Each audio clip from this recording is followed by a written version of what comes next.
Hello there, everybody. It's time for another edition of Ryan on Wrestling. I'm going to try to do this now every Friday. Uh, just kind of set one day specifically to do this on. Nicely there in the backdrop, the WWE title belt. Anyway, I'm going to discuss a couple things as quickly as possible so I'm not rambling. The first thing I'm going to talk about is No Mercy, which happened last Sunday. No Mercy, or as I choose to call it, How to Misbook a WWE Pay-Per-View 101. Once again, the WWE seem to figure out how to completely screw up a pay-per-view by the order in which they present the matches. I'll talk about that as I go on. First, we'll start with the 8-man tag team match to start the show. On the kickoff show, American Alpha and the Hype Bros versus the Vaudevillains and the Ascension. It was a good little match. A lot of action, a lot of fun. Seeing Alpha get over is in that match. The ones who get put over was good to see. Not even going to get into Mojo Rawley. Not even worth wasting my time on, quite frankly. Anyway, but that's just my opinion.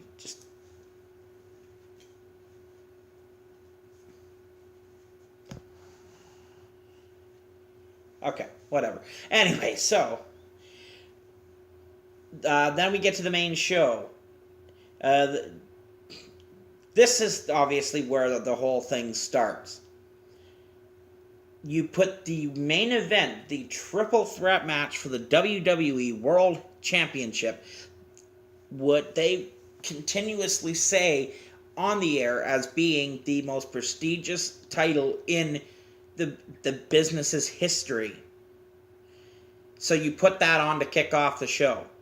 Now, it did come to my attention later that the thought process, there was some logic to it. That was the night of the big presidential debate. So for the American viewers, they wanted to make sure that they saw the main event first. Here's my point. If people are tuning into the WWE Network to watch a pay-per-view, a special event, why do you think they're just going to change the channel and watch the debate before the end of the pay-per-view? We're tuning into the pay-per-view because we want to see the pay-per-view. If people tune away and miss the main event, that's their own problem. That's not WWE's problem. So I don't see completely the logic behind it. I really don't. Like I said, if people are going to flip away from No Mercy and watch the debate, that's not WWE's problem. That's their problem. They missed the main event. That's fine. However, if they're tuning in, most likely they've got the WWE Network so they can see it anytime on demand. So there goes the logic to me about the debate, the presidential debate, is why they put Cena, Ambrose, Styles on first. Doesn't make the least bit of sense to me. So I think that the night started out on a very low note when it comes to the booking and the timing of the booking. However, the match was fantastic. All three guys looked great in the match. Fantastic. AJ Styles still WWE champion, and once again he beats John Cena. So we'll get to hear that constantly once again. Then we move on to Nikki Bella, Carmella. Okay. I think they made a mistake. I'm saying it flat out. They made a mistake bringing Carmella up so soon.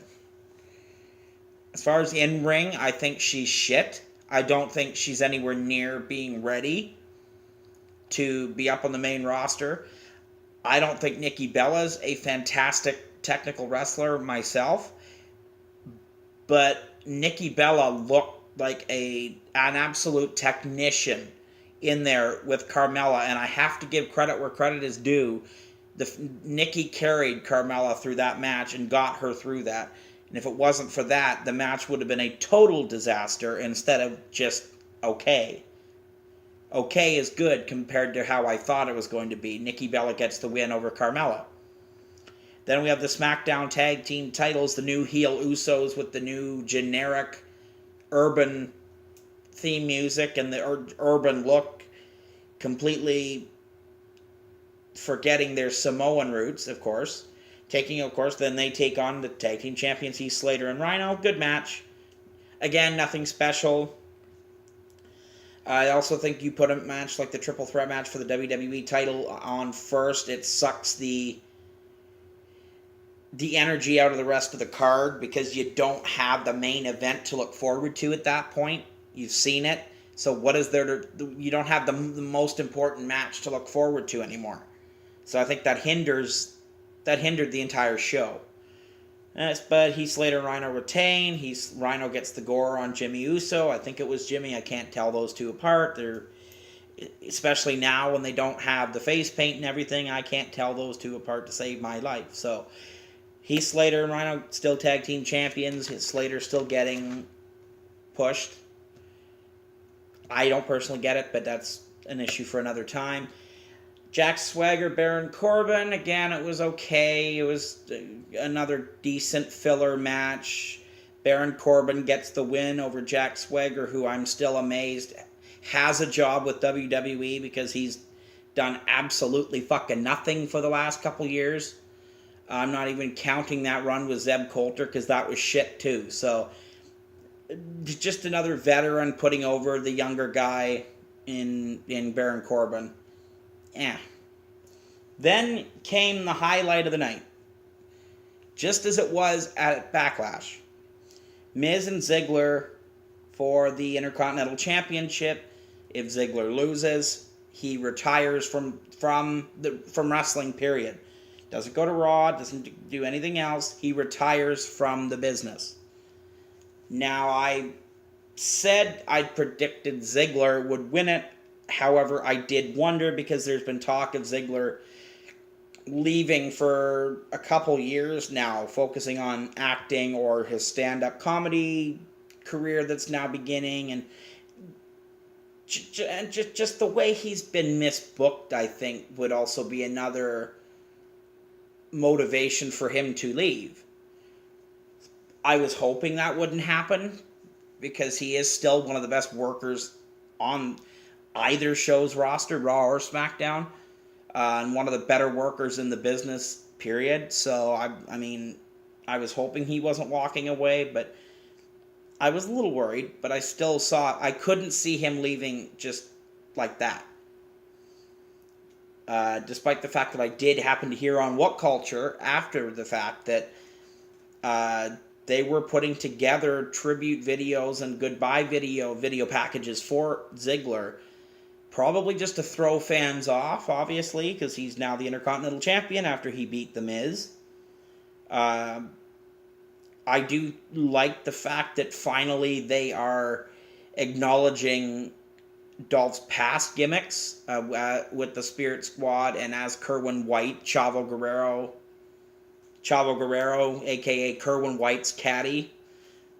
The fact that they're finally acknowledging that on air when they haven't since he debuted as Dolph Ziggler, I think is a really good move. Because Smarks, obviously, are going to know that he was both of these characters in the past. Whether you acknowledge it or not. It's like it's the same thing as the fact that WWE still continues to not acknowledge Bray Wyatt was Husky Harris. No one still, to this day, in WWE acknowledges the fact that they were the same person. I think that's stupid because people that know the business and smart fans, the smart marks, the smarks, know who he was. So the fact that they're doing that with Ziggler now is great, and I'm happy to see he finally has gold around his waist again. So congratulations, Dolph, and look forward to continue to see you compete because he's still one of the best things in the company. Then you've got Alexa Bliss and Naomi, and I start to chuckle as I say it because it was one of the worst matches of 2016.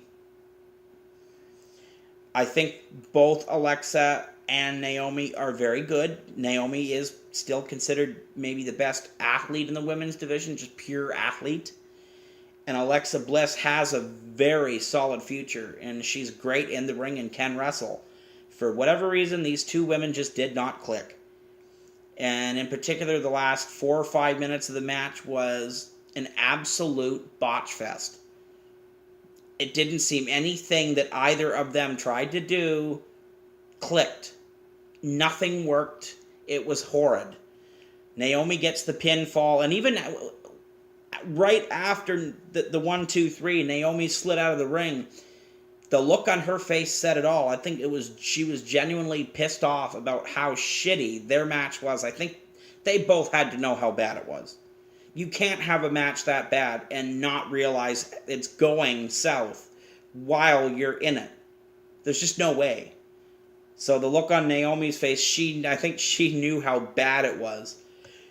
So we'll move on. And then they decide that the main event will be Randy Orton, Bray Wyatt. Okay, that should have been the third last match. It should have been Orton, Wyatt, then Miz, Ziggler, then the WWE title. Already talked about that, not going to get into it anymore. They put on a good match. For as personal as it's supposedly been, I didn't find it was quite as hard-hitting as I would have wanted. I mean, I don't want Randy Orton busted open by an elbow like he had with Brock Lesnar again. But if it's supposed to be this personal rivalry that's built up, I'd like to see more hard-hitting. So they go through the match. It was good. It was decent. A couple good spots. That senton that Wyatt attempted on the steel steps on Orton. Orton missed, and the back of the neck and the head of Wyatt hit the stairs. That was a tough spot, but visually it was great. Match ends with Bray Wyatt finally getting a win, but of course it's tainted because the returning Luke Harper returns to the side of Bray Wyatt, distracting Randy Orton to help Bray Wyatt get the win. So once again, Wyatt is buried ever so slightly because he either doesn't win, or when he wins, it's completely tainted. They never give him a clean win, which they should, because he is damn good in the ring. So that's my review of No Mercy. Overall, it was decent.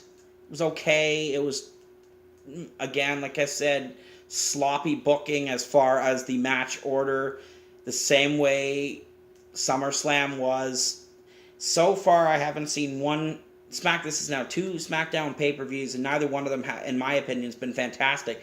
People are raving about Backlash. Backlash had good wrestling, but there was nothing else to it, in my opinion. So I think it's been 2 dud pay-per-views for SmackDown.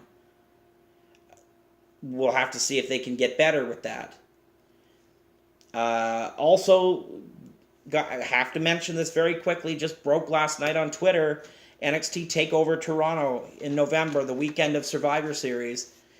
Mickie James makes her WWE return to NXT to challenge Asuka for the NXT Women's title. That is huge. Can't wait to see Mickie back in a WWE, in this case NXT ring. Also, we have the main event, Shinsuke Nakamura defending the NXT title against Samoa Joe at NXT TakeOver Toronto in November. Looking forward to that. NXT takeovers have a tendency of being better than the WWE pay-per-view the following night, so we'll just have to see what happens with Survivor Series. And of course, the big news, Goldberg is officially back in WWE and will answer Paul Heyman and Brock Lesnar's challenge this coming Monday night on Raw. And by all accounts, Goldberg-Lesnar 2 will take place at the Survivor Series here in Toronto. I will be back next Friday and talk about what happened on Raw and SmackDown. We'll talk about Goldberg's address to Lesnar and Heyman. Once again, if you have anything you want me to talk about wrestling-wise, please comment below on YouTube and on Facebook.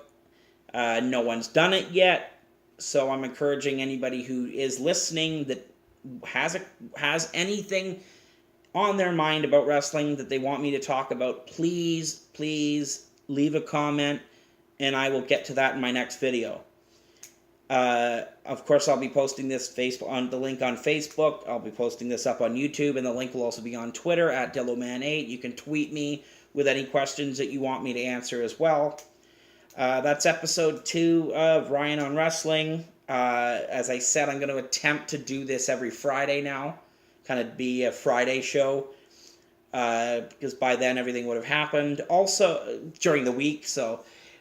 Also, if anybody knows What Culture, WCPW, I'm an avid follower of that. If anybody wants me to talk about WCPW, please let me know, and I'll be happy to do that as well.